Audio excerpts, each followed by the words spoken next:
তাহলে বিকেলে সয়াবিন নাকি মাছ আনবে? চিংড়ি। রোজ সকালবেলা মামনি এখানে পুজো করতে আসবে আর আমাদের এই কনভারসেশনটা কমন, কি হবে রান্না। হ্যাঁ যা বলে তার গরমকাল করলে আরো বেশি। পটলের ডালটা খাবি? হ্যাঁ পটলও খেলে হয়। তাহলে পটলের ডালটা করবো। কনভারসেশনটা শুনলে তো এরকম কনভারসেশন কিন্তু রোজ সকালেই হতে থাকে, বাট আমি লেট করিনি, বেরিয়ে পড়েছি বাজারে, কেননা আজকে রবিবার আর বেশি দেরি করে গেলে কিছুই পাওয়া যাবে না। এখন পাবদা পাওয়া যায় না, পার্শে পাওয়া যায় না, চিংড়ি পাওয়া যায়, সেটা পুরোটাই ভাগ্যের উপর ডিপেন্ডেন্ট। মাংসের দোকানে শুধু লাইন দেখো। ভালোই করেছি আমরা কালকে মাংসটা খেয়ে নিয়েছি। শুধু মাংস কেন, মাছের দোকানেও কিন্তু যথেষ্ট ভিড়, রোববারের বাজার বলে কথা। পাবদা কত করে গো? ওটা কত করে? ওইটা কত? Good morning everyone. সকাল সকাল স্যার চা না খেয়ে বাজারে চলে গেছে, বললো রোববার তো, রোববার দিনকে মাছের আমদানি বেশি থাকে, তো সকাল সকাল গেলে ভালো মাছ পাওয়া যাবে। তো দেখা যাক আজকে কী মাছ নিয়ে আসে। তো আমার এখনও চা খাওয়া হয়নি, স্যার আসলে একসাথে চা খাবো। আমাদের এই বাজারটা বাড়ির একদম কাছে, আর বাবা প্রতিদিন একবার হলেও বাজারে বেরোবেই, সেই কারণে কিছুই আর বালকে কিনতে লাগে না, মোটামুটি অল্প অল্প করে প্রত্যেক দিনের মতো কিনলেই চলে যায়। তো মোটামুটি আমার যা যা নেওয়ার ছিল সব কিছু হয়ে গেছে, এবার বাড়ি ফেরা যায়। Be free of this heart, yeah. Wanna feel your arms around me. I need you more, need you here, more than I would like to admit. Let's forget about tomorrow, yeah. Should I hide away forever? Should I close my eyes? একটা ভালো moisturiser আমি search করছিলাম, তো দেখলাম যে ক্লিনিকের moisturiser খুব ভালো, ট্রাই করে ভাবলাম দেখি। তো 15 ml এর দাম দেখাচ্ছিল 950 টাকার মতো। আমি ঠিক আছে 15 ml নিয়ে দেখি, যদি স্যুট করে তাহলে না বেটার কিছু কেনা যাবে। তো আমার না আইডিয়া ছিল না যে 15 ml মানে এরকম লিপ বামের মতো সাইজ হবে। এইটুকুনি দেখো, আমি তো মানে দেখেই শেষ হয়ে যাবে, মাখতে আর পারবো না কিছু। তবে রিভিউ কিন্তু খুব ভালো ছিল, তো দেখা যাক আমি ইউজ করলে বুঝতে পারবো যে কতটা কি ভালো, তো কতটা মনে ধরে মাখতে পারবো জানি না। দেখো এইটুকু সাইজ, গন্ধটা খুব সুন্দর। আজকে আমাদের ব্রেকফাস্টটা কিন্তু আউটসোর্সড। কচুরি আর আলুর তরকারি, এটা আমাদের খুব ফেভারিট একদম। নর্থ কলকাতায় দেখবে আমি দেখেছি রোববার হলে এই কচুরি, তারপরে যে ছোট ছোট একটা কি পাওয়া যায় ওটা খাস্তা কচুরি, এই জিলিপি এসছে অবশ্য। হ্যাঁ এই যে জিলিপিও আছে। আর কচুরি আলু তরকারির সাথে জিলিপি আনবো না, এটা হতেই পারে না। এই দেখো, Hold you tight, call you mine, think about you every time. I remember that it's over, yeah. কবে থেকে শুধু ভেবে যাচ্ছি যে এই রুমের কালারটা চেঞ্জ করতে হবে, কারণ এই পিঙ্ক কালারটা আমার খুব একটা ভালো লাগে না। তো যিনি রং করেন তাকে অনেক দিন থেকেই বলছি যে আসুন এসে একটু কথা বলে যান, কিন্তু সে আর আসছে না। ভাবছি এই দুটো অ্যাকসেন্ট ওয়াল ছেড়ে বাদবাকিটা আমি নিজেই পেন্ট করে ফেলবো হোয়াইট কালার। তো ভেবেছিলাম যে এই পয়লা বৈশাখের আগেই হয়তো মেকওভার করে ফেলতে পারবো, কিন্তু সেটা হবে বলে মনে হচ্ছে না, কারণ আমাদেরও যাওয়ার ব্যাপার আছে। তো আজকে সকালবেলা দেখলাম মা হন্তদন্ত হয়ে ফোন করেছে যে তোরা 14 তারিখের আগে ফিরে আসছিস। তাহলে হ্যাঁ আমরা পয়লা বৈশাখের আগে তো ফিরে আসবোই, কারণ এখানে সবার সাথে পয়লা বৈশাখ স্পেন্ড করার ইচ্ছা আছে। তো মা বলছে 14 তারিখে হচ্ছে ধানের লক্ষ্মী পুজো, তোমাদের বাড়িতে হয় কিনা আমি জানি না, তো ওইটা আর কি লাস্ট ডেট 14 তারিখ। আমি বলছি হ্যাঁ যাবো ঠিক আছে, কিন্তু আগে থেকে গিয়ে গোছানো জোগাড় টোগাড় করতে পারবো কিনা বলতে পারছি না, কারণ আমরা তার আগের দিনই ফিরছি। তো দেখা যাক কি হয়, যাবো তো বটেই। স্যার কিন্তু আজকে বেশ ভালো পাবদা মাছটা পেয়েছে, বেশ বড় বড়, হতে পারে হাইব্রিড, বুঝতে পারছি না। একদমই না, পিওর দেশি মাছ, খেয়ে দেখো পুরো ইলিশ মাছের মতো লাগে। বাবা পাবদায় না ইলিশের টেস্ট ভাবা যায়। তো যাই হোক, আজকে আমাদের বাড়িতে যেটা হচ্ছে, এখানে মামুনি রাত্রিবেলা রান্নাটা করে ফেলছে, বলছে যা গরম রাত্রিবেলা আর আসবো না। আমিও আর রাত্রিবেলা কিচেনের ধার মারাবো না, কালকে আমার ওই স্মোকি ফ্লেভার চিকেন বানাতে গিয়ে পুরো অবস্থা খারাপ হয়ে গেছিল। তো ডাঁটা দিয়ে আলু দিয়ে পোস্ত হচ্ছে, এখন তো সজনে ডাঁটাগুলো খুব ভালো পাওয়া যাচ্ছে, আর এখন তো এই ডাঁটা খাওয়াও খুব ভালো। এই ডাঁটাগুলোকে আমি দেখি আর আমার পুনের ডাঁটার কথা মনে হয়, এই মোটা মোটা ডাঁটা পাওয়া যায় পুনেতে, সত্যি করে ডাঁটাগুলো কি সুন্দর। আমি এদিকে কিন্তু পোস্ত বসিয়ে দিলাম, বসিয়ে তাহলে হয়ে যাবে। তারপর মামুনি আজকে পাবদা মাছের অন্যরকম স্পেশাল একটা রেসিপি বানাবে, তো সেটা তোমাদেরকে দেখাবো। রোজই সর্ষে বাটা দিয়ে খাওয়া হয়, আজকে পেঁয়াজ দিয়ে হবে।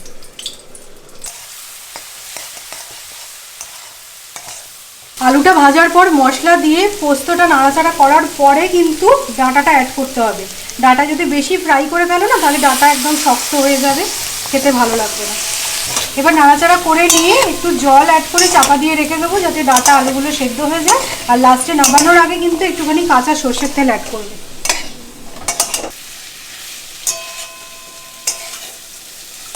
মামুনির পাবদা মাছ ভাজার টেকনিকটা শুধু দেখো, যা ফাটান ফাটে না। বন্ধ করে দাও, দেখেছো ভেতরে সব ফাটাফাটি হচ্ছে। ভেতরে পুরো রাশিয়া আক্রমণ করেছে ইউক্রেনের ওপর। ওই দেখো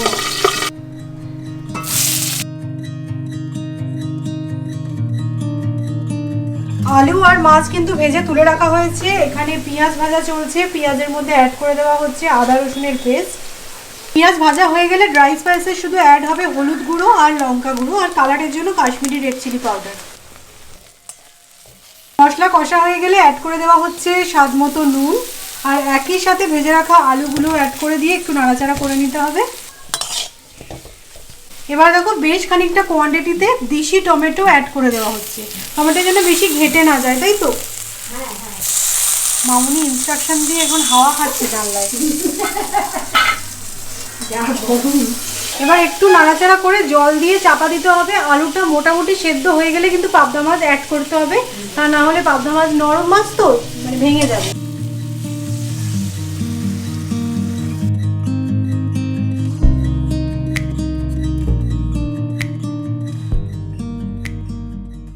রান্না করছিলাম, মা ফোন করলো। অ্যাকচুয়ালি কিছুদিন ধরে না আমার বড় পিসির শরীরটা ভালো যাচ্ছে না, তো কালকে অ্যাকচুয়ালি পড়ে গিয়ে মাথাও একটু ফেটে গেছে আর হসপিটালেও অ্যাডমিট ছিল। তো আমরা শুনছিলাম, তো আজকে বাবা ভীষণই কান্নাকাটি করছে যে আমি যাব। তো মা ওই কারণে ফোন করেছে যে কি করব। আমি আর দাদা তো সমানে বলছি যে একদমই নয়। বাবার দেখো মানে এখন যা হয়েছে, চুল টুল উঠে গেছে, এই সময় পিসিও যদি বাবাকে দেখে খারাপ লাগবে, বাবাও যদি পিসিকে দেখে খারাপ লাগবে।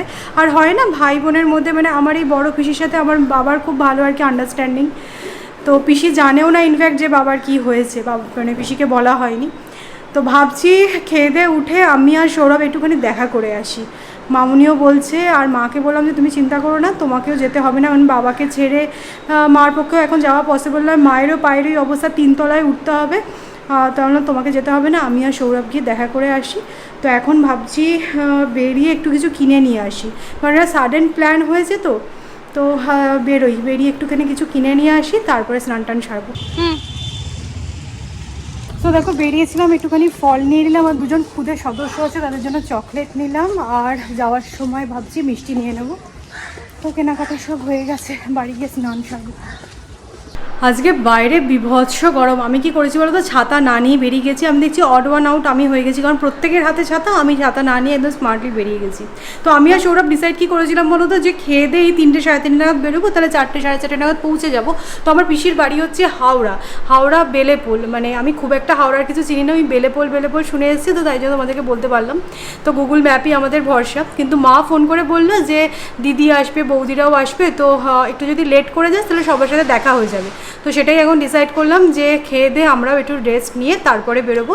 আর সৌরভ বলছে ওই 40-45 মিনিট মতন যেতে সময় লাগবে। আজকে যেহেতু সানডে, তো খুব একটা ট্রাফিক পাবো বলে মনে হচ্ছে না।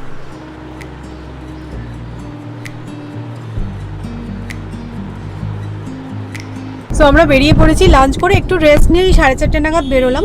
তো পৌঁছে যাব 30 মিনিটের মধ্যে। অ্যাকচুয়ালি আমরা বালি ব্রিজ হয়ে আসছি, এই রুটটাই দেখাচ্ছে। আর কি বলো তো, আমাদের না ফাস্ট ট্যাগটা এখনও করা হয়নি, তো অ্যাপ্লাই করব করে আর করা হয়ে উঠছে না, তাই জন্য আমরা টোল ফ্রি রাস্তা দিয়ে যাচ্ছি, তাই একটু সময় লাগবে। আর একটা ইজিয়ার ওয়ে ছিল দেখাচ্ছে, টোল ওয়ে।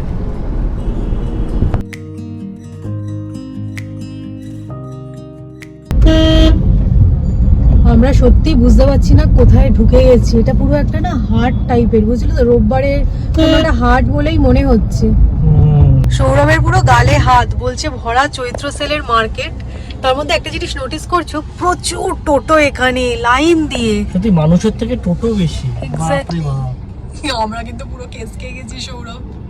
কখন পৌঁছবো কে জানে, ভেবেছিলাম 5টার মধ্যে পৌঁছে যাবো, এখানেই 5:10। আমরা বেরিয়ে গেছি, সবাই এসেছিলো, সবার সাথে কথা টথা হলো, পিসিকেও দেখলাম। তো আমি দেখে না একটা জিনিসই আমার মনে হলো যে আমাদের আগের জেনারেশনটা, মানে ধরো আমার জেঠু বলেছিলাম কিছুদিন আগেই গত হয়েছেন, আর বাবারও এরকম রোগা রোগা হয়ে গেছে, পিসিকেও সেরকমই দেখলাম। আমার দেখে না কি খারাপ যে লাগছিল বলার নয়। আর মেন কি হয়েছে বলো তো, বয়সজনিত রোগ, মানে কাউকে চিনতে পারছে না। আমাকে বলছে খোকনের মেয়ে, কিন্তু আমার নামটা মনে পড়ছে না। আমার মাকে ভিডিও কল করেছিলাম, অতটা চিনতে পারছে না। তো এই ব্যাপার, এরকমই চলবে আস্তে আস্তে, মানে যা হয় একটা করে গ্যাপ হয়ে যায়। তো দেখা করে আসলাম, মানে আজকে বলছে অনেকটা ভালো। তো সকালবেলা মা যখন আমি বললো যে কালকে একটুখানি শরীরটা ওরকম হয়েছিল মাথাটা ফেটে যাওয়ার পর, তো আজকে অনেকটা ভালো। আমি তখন বললাম তাহলে আজকে তো যেতেই হবে, কারণ আজকে ভালো আছে, ভালোও দেখবো। মানে পিসির সাথে আমাদের একটা আলাদা বন্ডিং ছিল, কারণ বাবাকে যেহেতু পিসি খুব ভালোবাসতো, পিসি আমাদের বাড়িতে অনেক সময় এসে মানে 7-10 দিন থেকে গেছে, এরকম ব্যাপার। তো ওই ছোটোবেলার কথাগুলোই রিকল করছিলাম। আর সম্পাদি এসেছিলো, সম্পাদির সাথেও তোমাদের একবার আলাপ করিয়েছিলাম আমি। তো এই আর কি, এরমভাবে চলবে। বাবাও কাঁদছে, আর পিসি খুব একটা বুঝতে পারছে না, বাবার আসলে চুলটা উঠে গেছে, তো বলছে কে ঠিক বুঝতে পারছি না, জানে না বাবার কি হয়েছে। যদি পিসি শুনতো যে বাবার কি হয়েছে, এই কারণেই বলা হয়নি। যখন বাবার ট্রিটমেন্ট শুরু হয়েছিল, পিসিরও শরীরটা অল্প অল্প খারাপ শুরু হয়েছিল, কিন্তু মানে এতটাও ডিটোরেট করেনি। আজকে তো আমি দেখে, মানে আমি 5 বছর পর অলমোস্ট পিসিকে দেখছি, ফোনে দেখেছি, মানে ভিডিও কলে কথা হয়েছে যখন মার কাছে যেত আর কি, কিন্তু সামনাসামনি অলমোস্ট 5 বছর পরে দেখছি। কলকাতায় আছি বলে না, রিলেটিভদের বাড়িতে যাওয়া, সবার সাথে দেখা সাক্ষাৎ এগুলো হচ্ছে, যেগুলো আমরা মিস করি। এই আস্তে আস্তে কি মানে ফ্যামিলিদের সাথে আর কি ডিটাচ হয়ে যাই আমরা, যেহেতু বাইরে থাকি, এরকম হয়েই যায়। কিন্তু আজ বেশ ভালো লাগলো, সবার সাথে দেখা হলো।